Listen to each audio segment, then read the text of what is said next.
నమస్కారాలండి. ఇది విచిత్ర విశ్వము.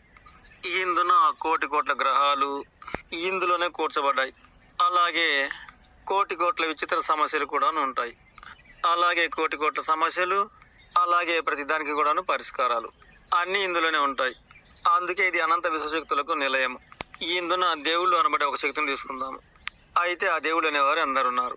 మనం నిర్ణయించుకున్నట్టు కొన్ని మతాలు అంటే అవి సంఘాలే. మతాలే సంఘాలు, సంఘాలే మతాలు. వారి వారి ప్రాంతాన్న విశ్వాన్ని ఆరాధించే ప్రయత్నంగా వారి వారి ప్రాంతాలు వేరైనంత మాత్రాన నిజానికి ఈ విశ్వాధిపతి వేరు కాదు కదా. కానీ అమాయకంగా మనము ఆయా భాషలకు అనుగుణంగా పేర్లు పెట్టుకున్నాం. ఇక తెలివి తక్కువ ఎక్కువ మా దేవుడు వేరే అంటే మా దేవుడు వేరే అంటూ విశ్వాన్నే విడదీసే ప్రయత్నం చేస్తున్నాం. నిజానికి విశ్వం ఒక్కటైనప్పుడు విశ్వాన్ని కాచే దాత కూడా ఒక్కడై మాత్రమే ఉంటాడు కదా. ఉదాహరణకు అన్ని ప్రాంతాలలో కూడా నీళ్ళు ఉంటాయి కదా. అయితే నీళ్ళు వేరు వేరు ఉంటాయా? నిజానికి నీరంతా కూడాను ఒకే సముద్రంలోది కదా. అవే కదా వర్షం ద్వారా బయటకు వచ్చి జీవనదులలో పారేది. అయితే మనం ఏ నది కాడ అందుబాటులో పుడితే ఇక అందున పారే నీళ్ళే వంటలకు కానీ పంటలకు కానీ తాగడానికి కానీ వాడుకుంటూ ఇది మా ఏరు ఇది మా నీరు అనుకుంటాం. ఆ విధంగా నీరు ఈ భూమి పైన ఎన్నెన్నో జీవనదులుగా పారినా అన్ని ఏర్లలో పారే నీరంతా కూడా ఆ సముద్రంలోదే కదా. అలాగే దైవ విషయంలో కూడా అంతే. నా మతంలో వేరే దేవుడు, నీ మతంలో వేరే దేవుడు అనుకుంటాము. ఇక హిందువుల కాడికి వస్తే ముక్కోటి దేవతలట. కులానికి ఒక దేవుడని విడదీసుకున్నాము. విచిత్రంగా ఈ భూమిపైన జీవనదులు కొన్ని ఉన్నట్లు అలాగే మతాలు కూడాను కొన్ని మానవులు నిర్ణయించుకున్నారు.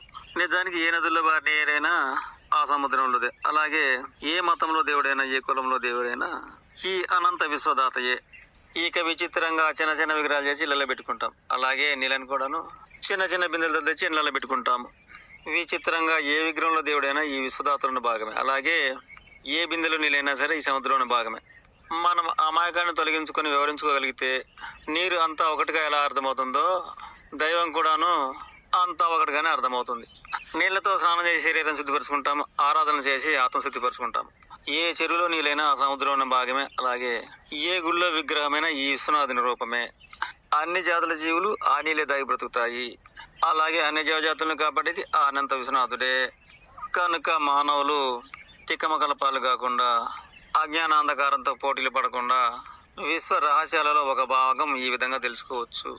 ఇది చెప్పిన నేనెవరంటే సర్వమత మానవాళి సమస్త జీవకోటి క్షేమం కోరి విశ్వ జగత్తు క్షేమం కోరి అలాగే సర్వ మానవాళి కూడాను కన్న తల్లిదండ్రులే నిజమైన దైవ రూపాలని గ్రహించుకోమని తెలియజేస్తూ నా తల్లిదండ్రుల ఆగి మేరకు 101 కొండలపై ఆరాధన చేశాను. ఇది చెప్పినంత సులువుగా జరిగిందేమి కాలేదు సుమా.